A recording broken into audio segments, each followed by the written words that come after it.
नमस्कार दोस्तों, प्रभात online study point में आपका स्वागत है।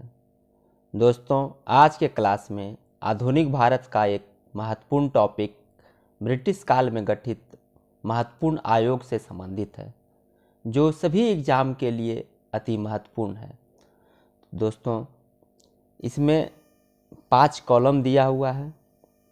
पहला कॉलम में आयोग है, दूसरा कॉलम में वर्ष यानी किस समय गठित हुआ था वो दिया हुआ है, और इस आयोग के अध्यक्ष कौन है और किनके समय अर्थात वायसराय या गवर्नर जनरल कौन थे और इसका उद्देश्य क्या है। इसका उद्देश्य ये 5 कॉलम दिया हुआ है। तो चलिए दोस्तों आगे बढ़ते हैं। पहला आयोग है इनाम आयोग। इनाम आयोग 1852 में गठित किया गया था और इसके अध्यक्ष इनाम ही थे, और ये डलहौजी गवर्नर जनरल डलहौजी के समय में गठित किया गया, और इसका उद्देश्य था भूमि कर रहित जागीरों का पता करके उन्हें छीनना। जागीरों का पता करके उनसे जागीरें छीनना इसका उद्देश्य था। और ये डलहौजी का कार्यकाल देख लेते हैं। इसमें डलहौजी का कार्यकाल 1848 से 1856 था। दूसरा है कैंपबेल आयोग। कैंपबेल आयोग ये अकाल आयोग है। इसका गठन 1866 में हुआ था और इसके अध्यक्ष कैंपबेल ही थे, और ये इनका वायसराय जॉन लॉरेंस के कार्यकाल में हुआ था गठित, और इनका कार्यकाल है 1864 से 1869। इसका उद्देश्य क्या था गठित होने का? तो देखिए, इसका उद्देश्य था 1866 में उड़ीसा में आए अकाल के कारणों एवं उसका सामना करने के उपाय पर विचार करने हेतु इसको गठित किया गया था। आगे बढ़ते हैं दोस्त। स्ट्रेची आयोग। स्ट्रेची आयोग ये भी अकाल आयोग था और इसका गठन 1880 में, और इसके अध्यक्ष रिचर्ड अस्टैची थे। कौन थे? तो रिचर्ड अस्टैची थे। और ये किन वायसराय इस समय लॉर्ड लिटन थे, जिनका कार्यकाल 1876 से 1880 है, और ये अकाल निवारण हेतु विचार करने के लिए ये इसका गठन किया गया था। अब देखते हैं हंटर शिक्षा आयोग। हंटर आयोग ये शिक्षा से संबंधित था और ये 1882 में गठित किया गया था। इसके अध्यक्ष थे विलियम हंटर। कौन? तो विलियम हंटर थे। और ये रिपन के समय में, लॉर्ड रिपन के समय में आया था, और जिसका कार्यकाल, रिपन का कार्यकाल 1880 से 1884 है। इसका उद्देश्य था प्राथमिक शिक्षा एवं महिला शिक्षा के विकास। इसका उद्देश्य था कि महिला शिक्षा या प्राथमिक शिक्षा के विकास के लिए उपाय सुझाना इसका मुख्य उद्देश्य था। एचिंसन आयोग। एचिंसन आयोग 1886 में आया था और ये इसके अध्यक्ष थे चार्ल्स एचिंसन, और ये वायसराय डफरिन के कार्यकाल में गठित किया गया था, और डफरिन का कार्यकाल 1884 से 1888 है। एचिंसन आयोग का उद्देश्य क्या था? तो नागरिक सेवा में भारतीयों की संख्या में वृद्धि हेतु विचार करना। नागरिक सेवा में भारतीयों की संख्या में वृद्धि हेतु इनका विचार करना इसका उद्देश्य था। अब देखते हैं अफीम आयोग। अफीम आयोग ये 1893 में आया, और लेंसडाउन ये वायसराय उस समय लेंसडाउन थे। जिनका कार्यकाल 1888 से 1894 है, और इसका उद्देश्य था भारतीयों में अफीम सेवन को रोकने हेतु उपाय सुझाना या विचार करना, और चीन में अफीम का उपयोग कैसे वृद्धि हो, इस पर विचार करना। आगे बढ़ते हैं। हर्षल आयोग। हर्षल आयोग 1893 में आया और इसके अध्यक्ष हर्षल ही थे।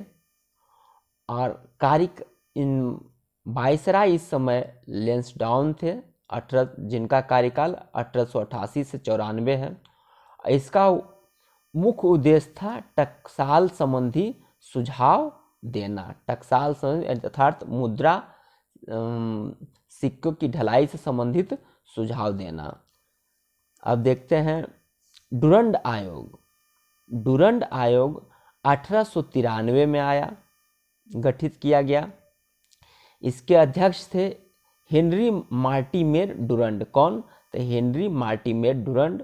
और ये लेंसडाउन के समय में ही गठित किया गया था। इसका उद्देश्य था भारत और अफगानिस्तान के मध्य सीमा रेखा को निर्धारण करता। भारत और अफगानिस्तान के मध्य में जो सीमा रेखा डुरंड लाइन कहलाती है, उसका निर्धारण डुरंड आयोग के द्वारा ही किया गया था। वर्तमान में यह भारत और अफगानिस्तान और पाकिस्तान की सीमा रेखा का निर्धारण कर रहा है। आगे बढ़ते हैं दोस्त। लॉयल आयोग।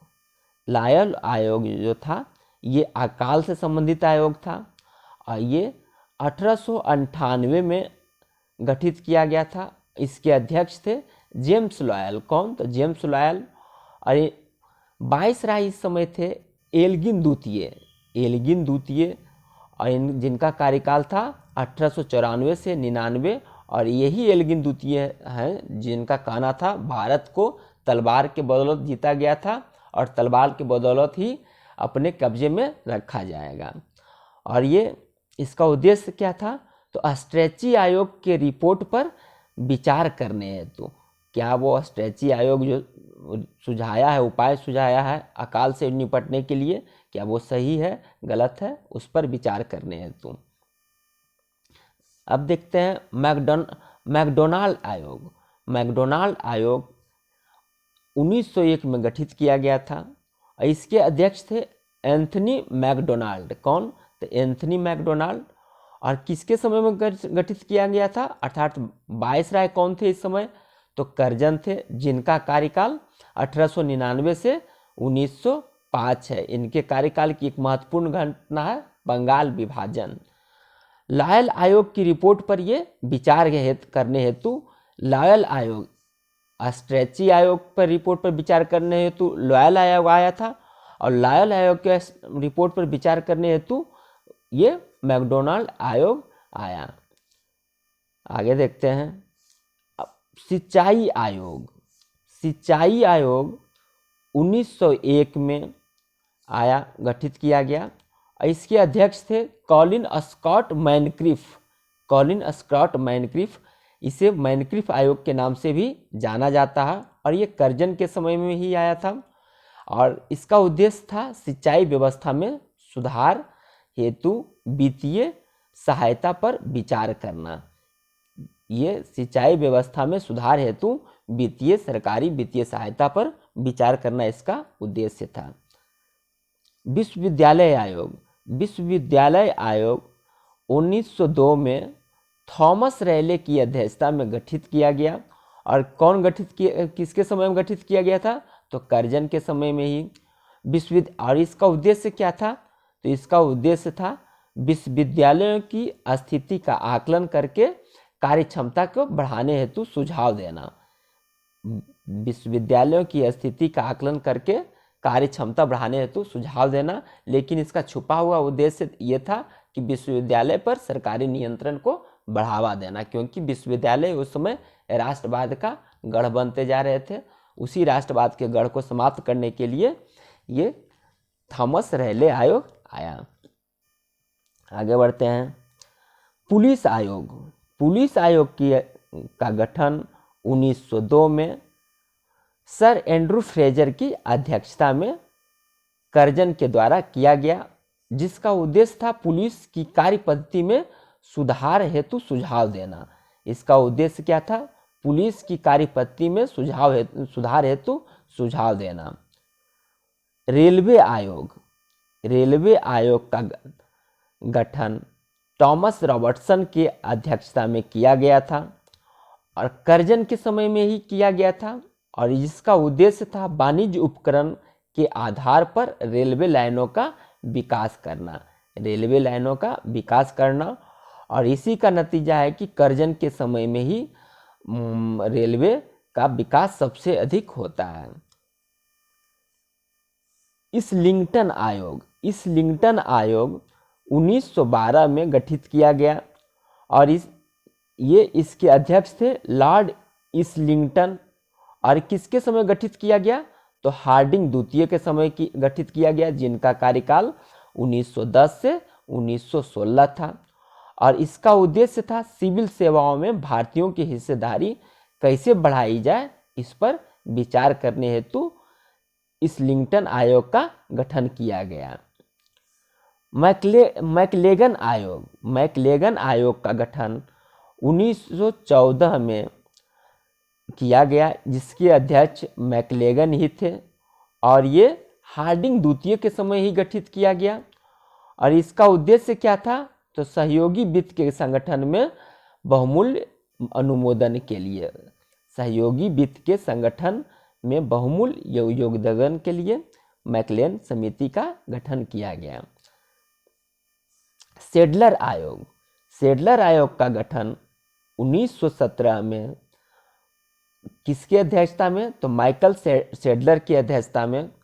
और इस समय वायसराय कौन थे? तो जेम्स फोर्ड, जिनका कार्यकाल 1916 से 1921 है। और इसका उद्देश्य क्या था?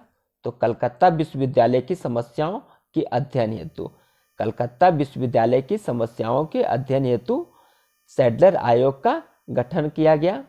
और इसी के सुझाव पर पटना विश्वविद्यालय की स्थापना भी किया गया। कलकत्ता विश्वविद्यालय के भार को कम करने के लिए पटना विश्वविद्यालय की स्थापना किया गया। स्ट्रक्चर समिति का गठन 1919 में किया गया, जिसके अध्यक्ष थे लॉर्ड पील। कौन? तो लॉर्ड पील थे।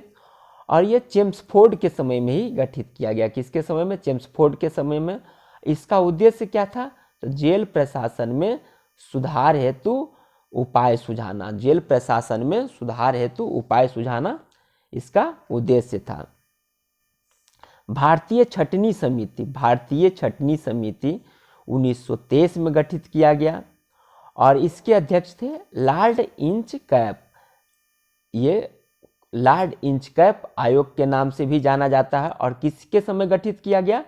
तो रीडिंग के समय। इस समय वायसराय कौन थे? तो लॉर्ड रीडिंग, जिनका कार्यकाल 1921 से 1926 है। और ये सैन्य व्यय पर विचार करने हेतु गठित किया गया था, सेना पर व्यय पर विचार करने हेतु गठित किया गया था। सैन्य सेवा में कैसे कम खर्च हो, इस पर सुझाव देने के लिए इसका गठन किया गया था। अब देखते हैं ली आयोग की स्थापना 1924 में किया गया था। इसके अध्यक्ष लॉर्ड ली ही थे। और किसके समय गठित किया गया था? तो रीडिंग के समय ही गठित किया गया। और इसका उद्देश्य क्या था? तो लोक सेवाओं की गठन की अनुशंसा करना, भारत में भी लोक सेवा का गठन किया जाए, इसकी अनुशंसा करना। और भारत में 1926 में लोक सेवा आयोग का गठन किया गया, इसी के सुझाव पर, सिफारिश पर। आगे बढ़ते हैं। मुड्डी मैन समिति का गठन 1924 में। इसके अध्यक्ष एलेक्जेंडर मूडी मैन थे। और किसके समय गठित किया गया? तो रीडिंग के समय ही गठित किया गया। इसका उद्देश्य क्या था? तो 1919 के एक्ट के द्वारा प्रदत्त प्रांतों में द्वैध शासन की जांच, ये 1919 के अधिनियम के द्वारा जो प्रांतों में द्वैध शासन दिया गया था, उसकी जांच करने हेतु मुड्डी मैन समिति का गठन किया गया। अब देखते हैं सैंडहर्स्ट समिति का गठन 1925 में किया गया और इसके अध्यक्ष थे एंड्रयू अस्किन। कौन? तो एंड्रयू अस्किन। और किसके समय गठित किया गया? तो रीडिंग के समय ही गठित किया गया। किसके समय? तो रीडिंग के समय ही गठित किया गया। और इसका उद्देश्य क्या था? तो सेना का भारतीयकरण कैसे किया जाए इस पर विचार करने हेतु इसका गठन किया गया था। किसका? तो सैंडहर्स्ट समिति का। बटलर समिति, बटलर समिति का गठन 1927 में किया गया और इसके अध्यक्ष थे हरकोट बटलर। कौन? तो हरकोट बटलर इसके अध्यक्ष थे। और किस इसमें वायसराय कौन थे? तो लॉर्ड इरविन इस समय वायसराय थे, जिनका कार्यकाल 1926 से 1931 है। और इसका उद्देश्य क्या था? तो देशी राज्यों व अंग्रेजी सरकार के संबंधों पर विचार करने हेतु इसका गठन किया गया था। देशी राज्यों व अंग्रेजी सरकार के संबंधों पर विचार करने हेतु इसका गठन किया गया था। साइमन आयोग, साइमन आयोग 1927 में गठित किया गया। सर जॉन साइमन इसके अध्यक्ष थे। ये 7 सदस्य था और लॉर्ड रीडिंग के समय ही गठित किया गया। इसका भी उद्देश्य था 1919 के एक्ट की समीक्षा करने हेतु इसका गठन किया गया। लिनलिथगो आयोग, लिनलिथगो आयोग का गठन 1928 में किया गया और इसके अध्यक्ष कौन थे? लॉर्ड लिनलिथगो, जो बाद में भारत के वायसराय भी बने। इरविन के समय ही गठित किया गया। इसका उद्देश्य क्या था? तो कृषि संबंधी समस्याओं पर विचार करने हेतु इसका गठन किया गया था। क्यों? तो कृषि संबंधी समस्याओं पर विचार करने हेतु इसका गठन किया गया। अब देखते हैं ह्यूटले आयोग। ह्यूटले आयोग 1928 में गठित किया गया। कब? तो 1928 में। J.H. ह्यूटले इसके अध्यक्ष थे। J.H. ह्यूटले इसके अध्यक्ष थे और इरविन के समय ही गठित किया गया। इसका उद्देश्य क्या था? श्रमिकों की स्थिति पर विचार करने हेतु ये गठित किया गया। श्रमिकों की लेबर से संबंधित था। श्रमिकों की स्थिति पर विचार करने हेतु ह्यूटले आयोग का गठन किया गया। अब देखते हैं लिंडसे आयोग। कौन? तो लिंडसे आयोग। लिंडसे आयोग की स्थापना 1930 में किया गया। इसके अध्यक्ष लिंडसे ही थे और इरविन के समय ही गठित किया गया और इसका उद्देश्य था भारत में मिशनरी शिक्षा के विकास पर सुझाव देना। क्या था? मिशनरी शिक्षा के विकास पर सुझाव देने हेतु इसका लिंडसे आयोग का गठन किया गया। हर्टोग आयोग, हर्टोग आयोग 1929 में गठित किया गया और फिलिप हर्टोग इसके अध्यक्ष थे और इरविन के समय ही गठित किया गया। इसका मुख्य उद्देश्य क्या था? तो शिक्षा की स्थिति की समीक्षा करने हेतु हर्टोग आयोग का गठन किया गया। सप्रू समिति, सप्रू समिति, सप्रू समिति का गठन 1934 में किया गया और तेज बहादुर सप्रू इसके अध्यक्ष थे। कौन? तो तेज बहादुर सप्रू इसके अध्यक्ष थे और इस समय वायसराय विलिंगटन था, जिसका कार्यकाल 1931 से लेकर 1936 है। इसका मुख्य उद्देश्य था बेरोजगारी की समस्या की समीक्षा करना। क्या था इनका मुख्य उद्देश्य? सप्रू समिति का मुख्य उद्देश्य क्या था? बेरोजगारी की समस्या की समीक्षा करना। भारतीय परिसीमन समिति, भारतीय परिसीमन समिति 1935 में गठित किया गया। इसके अध्यक्ष लॉरी हेमंड थे। कौन? तो लॉरी हेमंड थे और विलिंगटन के समय ही गठित किया गया। इसका उद्देश्य क्या था? निर्वाचन क्षेत्रों के परिसीमन करने हेतु इसका गठन किया गया। अब देखते हैं हिल्टन आयोग। हिल्टन आयोग का गठन 1939 में। कब? तो 1939 में किया गया। इसके अध्यक्ष हिल्टन ही थे, हिल्टन यंग थे। और किनके समय गठित किया गया? वायसराय कौन था? तो उसमें वायसराय लॉर्ड लिनलिथगो था और इसका संबंध किससे था? ये मुद्रा से संबंधित है। हिल्टन यंग आयोग मुद्रा से संबंधित था। चैटफील्ड आयोग, चैटफील्ड आयोग ये भी 1939 में ही गठित किया गया, जिसके अध्यक्ष चैटफील्ड थे और लिथगो इस समय वायसराय थे। और ये किससे संबंधित था? तो ये सेना से संबंधित था। सेना में सुधार हेतु इसका गठन किया गया। फ्लाउड आयोग 1940 में गठित किया गया था। इसके अध्यक्ष थे फ्रांसिस फ्लाउड। कौन? तो फ्रांसिस फ्लाउड इसके अध्यक्ष थे। और वायसराय कौन थे इस समय? तो लिथगो ही इस समय वायसराय थे। और इसका ये बंगाल में भू राजस्व सुधार हेतु ये गठित किया गया था। फ्लाउड कमीशन बंगाल में भू राजस्व में सुधार हेतु गठित किया गया था। अब है एक क्रिप्स आयोग। क्रिप्स आयोग इसके बारे में आप जानते ही हैं, लेकिन फिर भी क्रिप्स आयोग 1942 में आया था। इसके अध्यक्ष थे, ये किसके नेतृत्व में? तो स्टैफोर्ड क्रिप्स के नेतृत्व में। ये लिथगो के समय ही आया था। और इसका उद्देश्य क्या था? क्रिप्स मिशन का उद्देश्य क्या था? तो भारत के राजनीतिक गतिरोध को दूर करने हेतु ये आया था, क्योंकि उस समय द्वितीय विश्व चल रहा था और भारतीयों का सहयोग लेना जरूरी था। और इसीलिए क्रिप्स आयोग भारत भेजा गया। आगे देखते हैं दोस्त। कैबिनेट मिशन की गठन 1946 में किया गया। कब? तो 1946 में किया गया। और इसके अध्यक्ष कौन थे? तो पैथिक लॉरेंस। इसमें 3 सदस्य थे, एक पैथिक लॉरेंस, एक स्टैफोर्ड क्रिप्स और एक एबी अलेक्जेंडर। पैथिक लॉरेंस इसके अध्यक्ष थे। और ये बेवेल के समय में, किसके? वायसराय बेवेल के समय में गठित किया गया था। और ये इसका कार्यकाल कब था? तो बेवेल का कार्यकाल 1944 से 1947 था। और इसका उद्देश्य क्या था? तो भारतीयों को सत्ता हस्तांतरित करने पर विचार करने हेतु ये आया था। अब देखते हैं सार्जेंट आयोग। सार्जेंट आयोग 1944 में गठित किया गया था। सर जॉन सार्जेंट इसके अध्यक्ष थे। और ये गठित कब किया गया था? ये वायसराय कौन थे? तो बेवेल ही इस समय वायसराय थे। और इसका उद्देश्य क्या था? तो इसका उद्देश्य था आगामी 40 वर्षों में ब्रिटेन में प्रचलित शिक्षा स्तर को भारत में प्रचलित करना। क्या?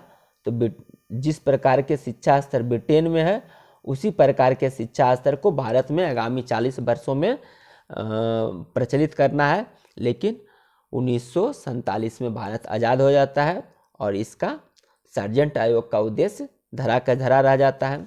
इसी के साथ आज का क्लास समाप्त होता है। मुझे उम्मीद है ये वीडियो आपको पसंद आ रहा होगा और ये आपके लिए बहुत ही उपयोगी साबित होगा। यदि पसंद आ रहा है तो इसे अधिक से अधिक लाइक करें, शेयर करें और सब्सक्राइब करें। इसी के साथ जय हिंद, जय भारत, खुश रहें, मस्त रहें।